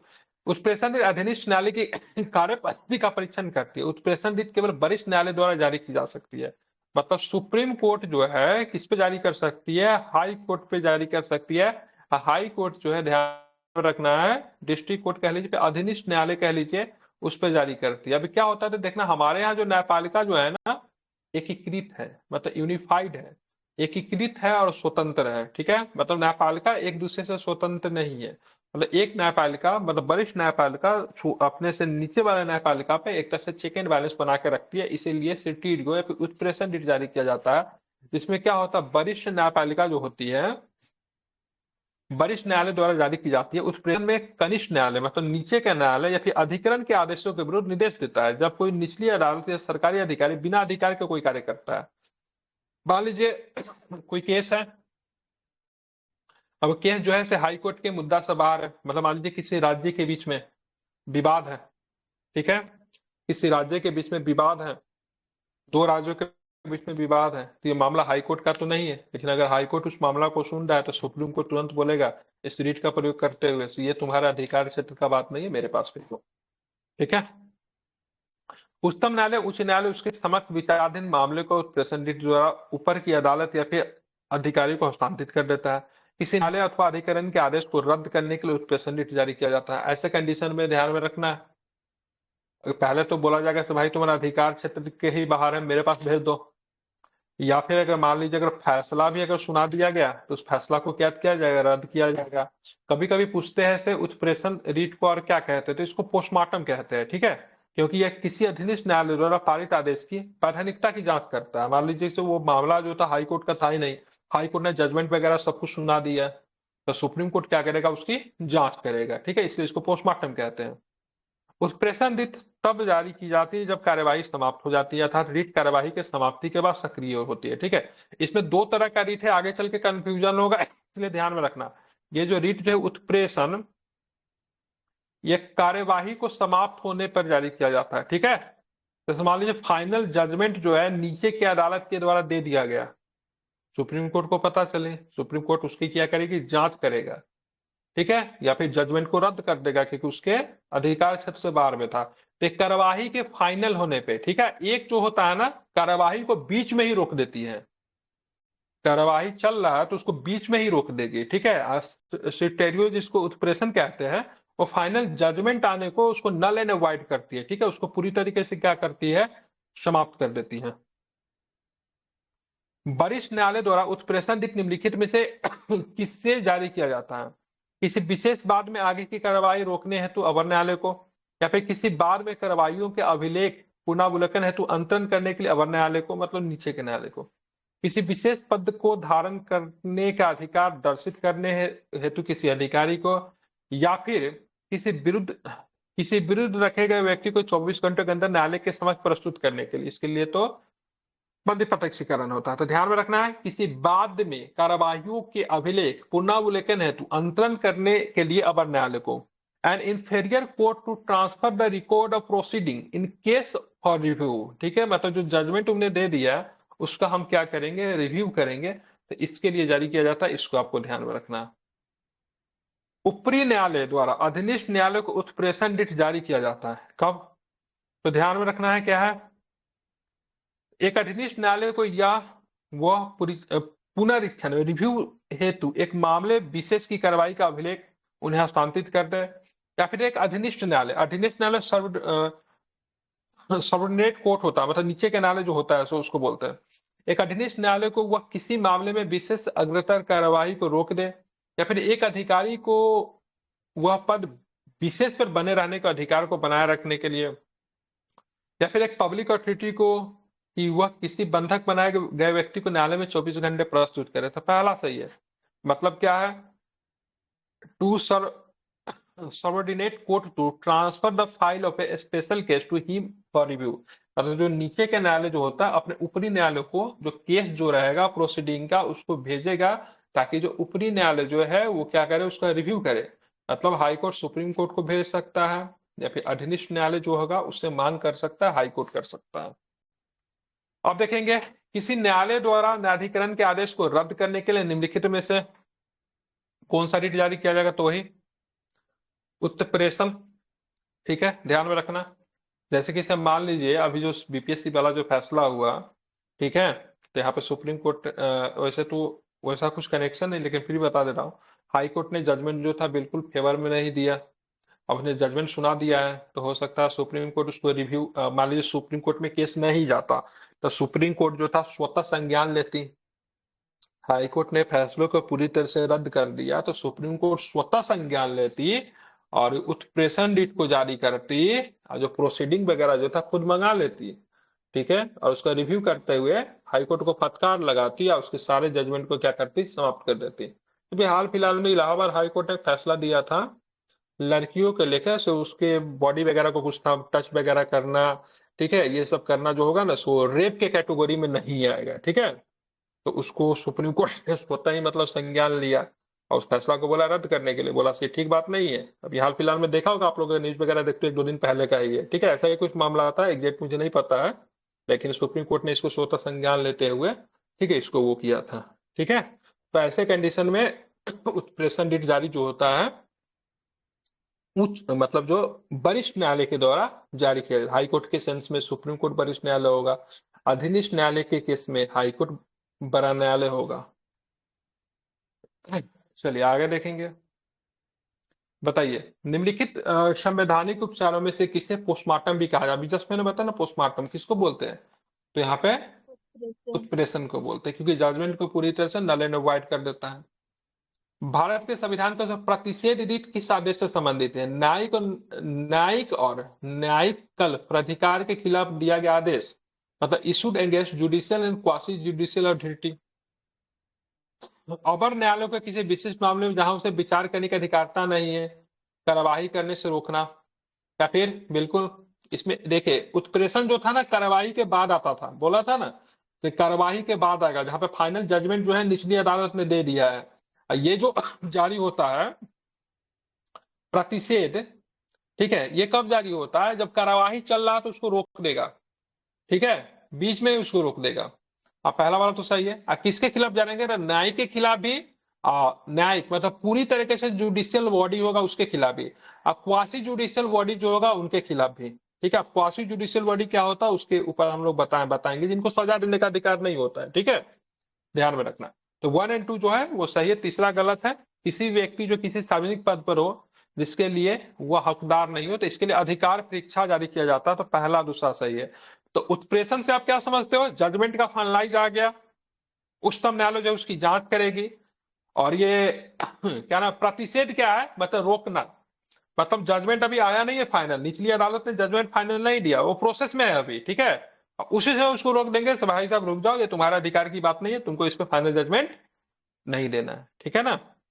तो दोनों में थोड़ा सा ही अंतर है, दोनों जो है से दोनों कोर्ट की बात है, ठीक है, ऊपरी न्यायालय और नीचे जो अधीनस्थ न्यायालय कह लीजिए, दोनों का बीच की बात है। एक में है फाइनल जजमेंट दे दिया है निचली अदालत ने, और एक में है जो प्रोसीडिंग चल रहा है, तो प्रोसीडिंग को बीच में रोक देना है। तो अभी कभी कंफ्यूजन करोगे से प्रतिषेध क्या होता है या फिर उत्प्रेषण क्या होता है, कंफ्यूजन तो नहीं होगा, नहीं होगा ना। जनरली बच्चे जो है तो इसी में कंफ्यूज करते हैं, ठीक है, तो इसको एक बार आप लोग अच्छे से पढ़ लेना। प्रतिषेध रिट, प्रतिषेध, इसको प्रोहिबिटेशन कहते हैं, ठीक है, वरिष्ठ न्यायालय के द्वारा जारी किया जाता है। कब जारी किया जाता है बता ही दोगे आप लोग? किसी अवर न्यायालय का अधिकरण को अपनी अधिकारिता से अधिक होने या फिर नैसर्गिक न्याय के नियमों के विरुद्ध कार्य करने से रोकने के लिए, ठीक है। किसी अवर न्यायालय फिर न्यायिक अथवा न्यायिक कल्प कृत्यों को निष्पादित करने वाले निकाय को, इसीलिए कि वो उस बाध्य कार्यवाही को अभिलेख को उसके पुनरावलोकन के लिए अंतरित कर दे, या फिर ध्यान में रखना है जहां वो किसी व्यक्ति को ये अपेक्षा कर सकते हैं कोई दिखावे के लिए प्राधिकार के अधीन वो पद धारण कर रहा है, वो गलत है। किसी प्राधिकारी को इसलिए अवैध रूप से निरुद्ध किए गए किसी व्यक्ति को विचार के लिए न्यायालय में प्रस्तुत करे, तो आपका पहला सही है, ठीक है, मतलब किसी अवर न्यायालय अधिकरण को अपनी अधिकारिता से अधिक होने या नैसर्गिक न्याय के नियमों के विरुद्ध कार्य करने से रोकने के लिए, ठीक है, ध्यान में इसको रखना। आप कहते हैं निम्नलिखित में से कौन एक न्यायालय में कार्यवाही लंबित होने की दशा में लागू होती है, ठीक है। तो जब न्यायालय में कार्यवाही लंबित हो तो उस दिशा में क्या करेंगे? प्रतिषेध को लागू करेंगे। तो भाई साहब क्यों लंबा हो रहा है, ठीक है, तुम्हारे बस की बात नहीं, मेरे पास भेजो, ठीक है। प्रतिषेध के मतलब कार्यवाही को मतलब क्या करना, रोकना, ठीक है, ध्यान में रखना, जो कि प्रोसीडिंग बीच में चल रही है, और और वो जो था उत्प्रेषण जो था फाइनल जजमेंट के बाद काम करता है। एक ऐसी याचिका जो न्यायपालिका द्वारा जारी की जाती है तथा जिसमें कार्यपालिका से कहा जाता है कि वह कार्य करे, उसे प्रदत्त शक्तियों के अंतर्गत रखना चाहिए, वह रीट को क्या बोलते हैं? तो इसको बोलते हैं मैंडमस कहते हैं, ठीक है। मैंडमस का मतलब होता है परमादेश, परमादेश का मतलब परमादेश मतलब सुप्रीम बॉडी। परमादेश कौन दे सकता है? जो कि सबसे बड़ा बॉडी है जिसकी बात को कोई ना काटे। परमादेश का मतलब होता है हम आज्ञा देते हैं, इसका शाब्दिक अर्थ होता है आज्ञा देते हैं, अर्थात वो किसी व्यक्ति या निकाय जो सार्वजनिक उस स्थिति में कर्तव्य का पालन का आदेश देगा। जब इन व्यक्तियों या निकायों को ऐसा कार्य करने से मना कर दिया जाए जो करने के लिए उपबंधित हो। ठीक है, यह निजी व्यक्तियों तथा निजी निकायों के विरुद्ध जारी नहीं किया जा सकता। ठीक है, तो ध्यान रखना मैंडेमस जो है निजी व्यक्ति के खिलाफ या फिर निजी निकाय के खिलाफ नहीं जमा किया। निजी व्यक्ति कौन होगा? बोले टाटा कंपनी का कोई चेयरमैन निजी व्यक्ति है, टाटा कंपनी क्या है? निजी संस्था है। तो मैंडेमस किसके विरुद्ध जारी हो सकता है? हो सकता है कलेक्ट्रेट के ऑफिस के विरुद्ध जारी करे, समझ रहे हैं ना, या फिर कलेक्टर साहब के विरुद्ध जारी कर दे, समादेश देते हैं। कोई व्यक्ति के कलेक्टर साहब से काम करवाने गया, अब उनका काम क्या है? काम करना, वो काम नहीं कर रहा है। ठीक है, तो ऐसे विरुद्ध, ऐसे कंडीशन में परमादेश को जारी किया जा सकता है। समादेश देते हैं काम कीजिए, क्योंकि आप उसी के लिए हो। वह सर्वोच्च न्यायालय किसी व्यक्ति अथवा संस्था को उसके दायित्व के निर्वहन हेतु लेख जारी कर सकता है, तो उसे क्या बोलते हैं? तो उसे परमादेश कहते हैं। मतलब कहने का मतलब कि हम आदेश देते हैं आप अपने दायित्व का पालन कीजिए, आपका जो काम है वो काम कीजिए। ठीक है, आप काम क्यों नहीं करेंगे, उसको परमादेश कहते हैं। लेकिन किसी प्राइवेट संस्था को या फिर किसी प्राइवेट व्यक्ति को तो आप ये बात नहीं कह सकते ना, क्योंकि गवर्नमेंट उसको सैलरी नहीं देती है, सिंपल सी बात है। निम्नलिखित में से किस रीट के अधीन किसी व्यक्ति को ऐसे काम को करने से रोका जाता है जिसके लिए विधि के अनुसार सक्षम नहीं है? ठीक है, उसको बोला अधिकार परीक्षा। एक क्या है, मैंडेमस जो है सो काम करने के लिए उसको बाध्य करना से तुम्हारा ये काम है, तुम ये काम करो। और एक क्या है, उसको रोकते हैं, ऐसे भाई साहब तुम कौन सा क्यों कर रहे हो? मान लीजिए कोई क्लर्क है, ठीक है, क्लर्क है, तो भाई क्लर्क है तो क्लर्क का काम करो ना। मान लीजिए किसी दिन क्लर्क हो आप, किसी दिन कलेक्टर साहब नहीं आया, कलेक्टर साहब का ऑफिस में बैठ के कलेक्टर साहब वाला सारा काम कर रहे हो, तो गलत है वो। आप किस अधिकार से कर रहे हो? आपका अधिकार क्षेत्र से बाहर है। तो ऐसे कंडीशन में न्यायपालिका जो है, ठीक है, कोरांटो या फिर अधिकार परीक्षा जो है जारी करती है। ठीक है, ध्यान में रखना। निम्नलिखित में से किस रीट आलेख का शाब्दिक अर्थ होता है? दावा की वैधता की जांच पड़ताल करना। मतलब आप जो ये रीट जो है, check the validity of the claim. जैसे मैंने बोला कोई क्लर्क है, वह कलेक्टर की कुर्सी पर बैठ गया, तो पॉसिबल नहीं है। इसके लिए कौन सा होता है? अधिकार परीक्षा। मतलब किस अधिकार से तुम ये काम कर रहे हो। चलिए आगे देखते हो। अब यहाँ पे देखेंगे भारत का सर्वोच्च न्यायालय ये समादेश जारी करके घोषणा करता है कि प्रतिवादी जिस पद पर है वो उसका अधिकारी नहीं था अथवा वह विशेषाधिकार का अधिकारी नहीं था जिसका वो प्रयोग कर रहा है। इस समादेश को क्या बोलते हैं? तो इसको भी बोलते हैं अधिकार परीक्षा। न्यायालय निम्न में से किस रीट के द्वारा किसी व्यक्ति को वह पद धारण करने से रोकता है जिसके लिए अधिकारी नहीं है? तो उसको क्या बोलते हैं? अधिकार परीक्षा। इसको को कहते हैं। निम्नलिखित में से कौन सी अधिकार परीक्षा का आदेश जारी करने के लिए आवश्यक शर्त नहीं है? वह पद सार्वजनिक होना चाहिए, बिल्कुल सही है। पद का सृजन कानून द्वारा अथवा स्वयं संविधान के द्वारा होना आवश्यक है। ठीक है, वह निश्चित रूप से मूल पद नहीं होना चाहिए। The office must not be substantive one. वो निश्चित रूप से मूल पद नहीं होना चाहिए। ठीक है, ये भी हाँ ये ठीक है, मतलब ये नहीं होना चाहिए, मतलब ऑप्शन के अनुसार तो ये सही है। ठीक है, बाकी ऊपर का दोनों कंडीशन के विरुद्ध अधिकार परीक्षा जारी किया जाता है ऐसे व्यक्ति द्वारा पद संभालते ही संविधान अथवा कानून का उल्लंघन हुआ हो। बिल्कुल ठीक है, मतलब कोई प्राइवेट संस्था के विरुद्ध, प्राइवेट व्यक्ति के विरुद्ध जारी नहीं कर सकते। बाकी सारा ही ऑप्शन जो था अकॉर्डिंग टू ऑप्शन जो है सही है। अनुच्छेद 32 के अधीन उच्चतम न्यायालय किस आधार पर राहत के लिए मना कर सकता है? ठीक है, तो व्यथित व्यक्ति एक अन्य न्यायालय से उपचार पा सकता है, कि विवादित तथ्यों की जांच की जानी चाहिए, कि किसी भी मूलाधिकार का उल्लंघन नहीं हुआ है। ठीक है, तो ये तो सही है। अगर आर्टिकल 30 के 2 के तहत आप कब जाओगे? जब आपका मूलाधिकार का उल्लंघन हुआ है। बाकी अन्य चीजों का अगर आपका उल्लंघन हुआ है, जिसमें कानूनी अधिकार का उल्लंघन हुआ है, तो अधिकार तो वो भी है, लेकिन उसके लिए आप 32 के आधार पर नहीं जा सकते। आर्टिकल 32 के आधार पर तभी जाओगे जब आपका मूल अधिकार का उल्लंघन हुआ है तब। ठीक है, अगर नहीं हुआ है तो आप इस अनुच्छेद का प्रयोग नहीं कर सकते। निम्नलिखित में से कौन सी स्वतंत्रता भारत के संविधान में मूलाधिकार के रूप में विशेष रूप से उल्लेखित नहीं है, किंतु बाद में उच्चतम न्यायालय के द्वारा उसके रूप में मान्य ठहराई गई? तो प्रेस की स्वतंत्रता जो है मूल रूप से उपलब्ध नहीं है, लेकिन उच्चतम न्यायालय के द्वारा किसमें दिया गया? ठीक है, 19 के क के। ठीक है, किसमें प्रेस की स्वतंत्रता? 19 के 1 के क में ही है ना। ठीक है, जैसे वाक्य व अभिव्यक्ति की स्वतंत्रता का अधिकार है उसी में है। ठीक है, ध्यान में इसको रखना। आप चलते आगे देखेंगे। ये इंपॉर्टेंट आर्टिकल्स है। एक और आर्टिकल्स बोला बताया था 21 के क, किसमें था ये फंडामेंटल राइट है, बोला था ना याद रखने के लिए, 6 वर्ष से 14 वर्ष वाला बच्चा वाला, ठीक है। ये जो है प्रेस की स्वतंत्रता इसी में आता। मिलाइए, बंदी प्रत्यक्षीकरण का मतलब क्या होगा? टू हैव द मतलब to have the body of, मतलब शरीर के साथ। परमादेश का मतलब क्या था? वी कमांड, हम आदेश देते हैं। प्रतिषिध की मतलब क्या होता है? अधिकार का परीक्षा का मतलब होता है बाई व्हाट ऑथोरिटी, मतलब किस अधिकार से। अब प्रतिषेध का मतलब है टू बी सर्टिफाइड, ठीक है। नहीं सॉरी, ये गलत है, ये प्रोहिबिशन होता प्रतिषेध का मतलब, ठीक है। बाकी सबके सब सही है। प्रतिषेध का मतलब होता है प्रोहिबिशन, मतलब अधीनस्थ न्यायालय के विरुद्ध इसको लेख जारी करते हैं, ठीक है। तो बंदी प्रत्यक्षीकरण, परमादेश, प्रतिषेध, उत्प्रेषण, अधिकार परीक्षा। अब हमें यह बताओ, तो फाइनल जजमेंट को के बाद सुप्रीम कोर्ट जो हाई कोर्ट के जजमेंट को रिव्यू करने के लिए जो जारी करेगी, वो प्रतिषेध होगा या फिर उत्प्रेषण होगा?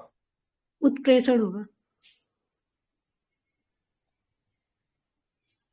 सब क्या नहीं बोल रहे, कहानी सुन रहे क्या? उत्प्रेषण और नहीं होगा। जजमेंट को बीच में रोकने के लिए कौन सा जारी किया जाएगा? फिर उत्प्रेषण नहीं फिर होगा।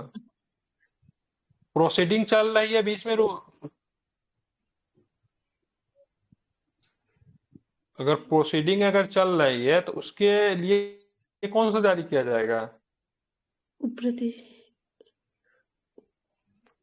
पर क्या बोलते हैं? अरे उत्प्रेषण नहीं होगा, प्रतिषेध होगा ना।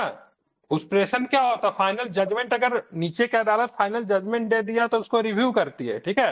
अब प्रतिषेध जारी करने के समय जो ऊपर की जो न्यायालय होती है वो बोलती है जैसे तुम्हारे ही अधिकार की बात नहीं है, उस केस को मेरे पास ट्रांसफर करो। अभी तो इतना अच्छा से समझा के बताया। अधिकार परीक्षा का जैसे मतलब होता है मतलब पूरे सशरीर के साथ, सॉरी, बंदी प्रत्यक्षीकरण का मतलब होता है सशरीर के साथ। परमादेश का मतलब होता है हम कमांड देते हैं, आदेश देते हैं, ऐसे तुम्हारा काम ये करना है, तुम ये क्यों नहीं कर रहे हो, ठीक है। अधिकार परीक्षा का मतलब होता है किस अधिकार से तुम काम कर रहे हो, ठीक है। तो ये बंदी सॉरी परमादेश और अधिकार परीक्षा एक दूसरे का डिफरेंट है। अधिकार परीक्षा का मतलब तुम ये क्यों कर रहे हो, तुम्हारे अधिकार की बात नहीं है। और परमादेश का मतलब तुम्हारा ये काम है, तुम ये क्यों नहीं कर रहे हो। उत्प्रेषण तब जारी होगा जब नीचे की अदालत ने फाइनल जजमेंट दे दिया है, उसको रिव्यू करेगी ऊपर की अदालत। अब प्रतिषेध की बात करेंगे तो कोई नीचे का अदालत में जो उसके अधिकार क्षेत्र में नहीं है फिर भी उसमें प्रोसीडिंग कर रहा है, तब वो जारी होता है। अब बंदी प्रत्यक्षीकरण का मतलब है किसी भी व्यक्ति को गिरफ्तार करेंगे तो 24 घंटे के अंदर में मजिस्ट्रेट के सामने सशरीर उसको प्रस्तुत करेंगे, जिसमें आने जाने का टाइम इंक्लूड नहीं होगा। और सशरीर मतलब क्या करना? प्रस्तुत करना, ठीक है। तो ये मतलब जो होता है व्यक्ति का जो एक सुरक्षा की बात करेंगे, उनका जो सेल्फ सुरक्षा का सबसे बड़ा अनुच्छेद यही है, ठीक है। इस अनुच्छेद का प्रयोग व्यक्ति के द्वारा नहीं किया जाता है, क्योंकि व्यक्ति जो होता है नजरबंद होता है, गिरफ्तार होता है। बाकी सब का प्रयोग व्यक्ति खुद कर सकता है, ठीक है, ध्यान में रखना, ठीक है। तो यहाँ पे दिया अधिकार परीक्षा का किसमें जाएगा? इस अधिकार से, ठीक है। बंदी प्रत्यक्षीकरण का मतलब हमें शरीर चाहिए। परमादेश का मतलब हम आदेश देता है, ठीक है।